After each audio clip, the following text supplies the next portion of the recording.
Hello, this is Stan Metkov, the chief of Hookah Battle, and this is Business Insights for Intertabac. And I'm in St. Petersburg with my friend Oleg Knyaginin, the jury chairman of many Hookah Battle shows, the head of the biggest Russian VK Hookah Community Club 24, with over than 300,000 followers, the founder of hookah shop chain Kalyan.Spb. Hello, Oleg. Hello, Stan. I have some questions for you since you are a very experienced person from hookah industry. Can you please tell a short story about how long you were in the hookah industry? Well, I'm here since before we started to call it hookah industry. We started to call it hookah industry at 2014, and I'm here for 15 years almost. I'm training hookahs and organizing hookah events and doing my blogging since 2006, around that. Yes. And what else? Well, nothing else, I guess. I know that you travel all over the world with many hookah exhibitions, many hookah cultures. We have traveled together with Hookah Battle, and we have seen many hookah communities. We talked with many people, and I think you have your own vision about the hookah culture. But first, let me ask you, you are the head of Club 24, the biggest Russian VK hookah community. So VK is a popular social network in Russia, for those who don't know it. And you have done a lot of research about the popularity of different Russian hookah brands. So can you please share some interesting information about some of your research?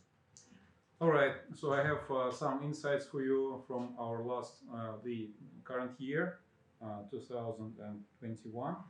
And here's the short stats on what I think will be the leaders of hookah production and tobacco production in Russia.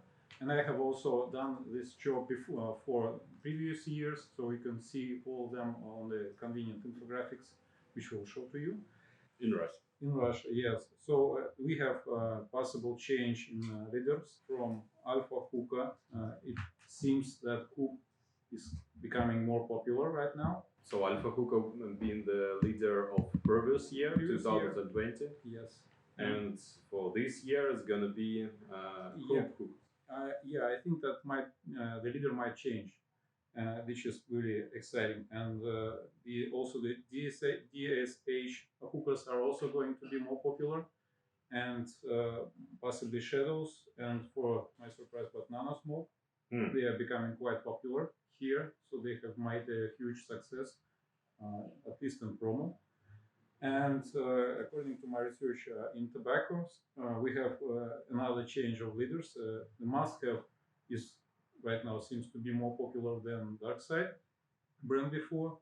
And also, which is the surprise, in top three, we can see 7 tobacco. So it's all black leaf tobaccos here in Russia, and that's Russian specifics. As you know, like Russia is the most popular tobaccos are dark leaf based. And after these three companies, we can see the light leaf tobacco burn, or maybe, I don't know, burn black, maybe. I guess they are all in the same position. And another big news: the Brusca brand is also coming into the top 5. It's a substitute mixture. Yes, so it's not tobacco, but this is very exciting for me because I have also been producing hookah tea leaf tobacco, and it's very interesting that that kind of products are becoming more popular in Russia. That's quite interesting. And can you please tell shortly how it works with this research? So how it's been made? So we are taking several data sources. First of all, it's the searches in popular Russian searching engines. Then we are looking on how good the brands are represented in hookah stores. And the final touch is the rating, which is based on our hookah community, which have around 300,000 subscribers. So it's quite showing how the things are changing in Russia. All right, so there are some different criteria. So I got it. Okay, that's great that you do it, and I actually don't know who do the similar job in some other countries. So I guess only in Russia we see some interesting statistics and researches and so on. And it's maybe it will be related to my next question. So, do you know what is Russian hookah culture? So, how did it get started? Well, first of all, unlike many other countries in which hookahs are quite popular, in Russia before 2000s, almost no one had hookahs, and all of these people, all this demand was formed in 2000s and 2010s, right? And all of these people were buying new hookahs and trying to stay on top of the best technology available. Unlike other countries, for example, Arabic countries, there almost everyone who smokes hookah already have one, so it was quite difficult for them to switch. And also, it's very interesting thing that Russian specifics. We used to provide our time socially drinking, mostly, Okay. yes, in You mean clubs and alcohol? bars and alcohol. And there were already lots of people who didn't want to actually drink, but wanted to hang out with friends. And hookah gave them such opportunity, so it's less harmful for health. Of course, it's a like kind of point for debate, but I think smoking hookah is more healthy than drinking. Uh, so that's it. And well, maybe other things. For example, as we have very large community which have very huge coverage, so information is spreading very quickly. That's it. All right, that's interesting theory. So another question is, what is the term hookah master? So you know that, for example, in Germany or in some European countries, there is no such a term like hookah master. So people just don't understand what does it mean.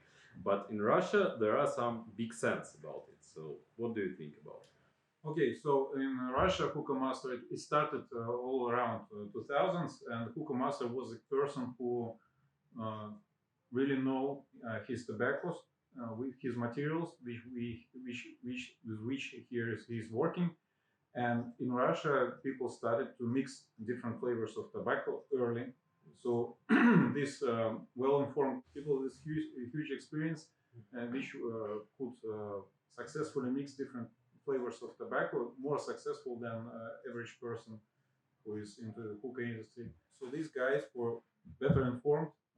We had better experience and much better experience, and they were preparing hookahs on another quality level. And you mean that the guys who work in hookah industry, Yes. like who, Yes. it's not just hookah enthusiasts who smoke at home. It's the guys who work in some hookah lounge or restaurants and prepare some hookahs with, Yes. with hookah menu. They just have more experience. That's all. If someone who smokes at home and have better experience, larger amount of bowls packed and so on, but I suppose it's only going as far as the hookahs professionals. All right, and why do you think Hookah Master happens only in CIS region? So there is no such term in Europe, for example. But we could see that ring a bell button with the written Hookah Master from somewhere else. So it's not only here, I suppose. I suppose it's also in Arabic countries. Might be so, or like in India, in my opinion. I think it all comes to the point where you have to mix different flavors. So in countries in which no one actually was bothering to mix different tobaccos, there is less such thing as hookah master. Just some guy who prepares hookahs. Okay. And my last question gonna be: how do you think? What is the difference between Russian hookah culture and hookah culture of some other countries like Germany, Brazil, or anything else? Well, I have partly said about that, and if you're talking about Germany, it's mostly Turkish guys who were already in hookah industry for a very long time. This is country specifics, and they just happened to found themselves in Germany. So that's how we are different from Germany and Turkey, for example.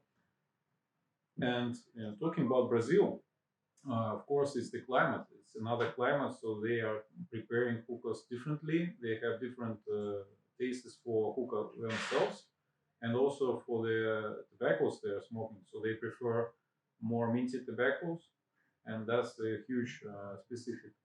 Talking about United States, I can feel that they are kind of the same as in Russia. Actually, I feel that we are connected to other countries which have similar cultural specifics more than Arabic countries, for example. Hmm.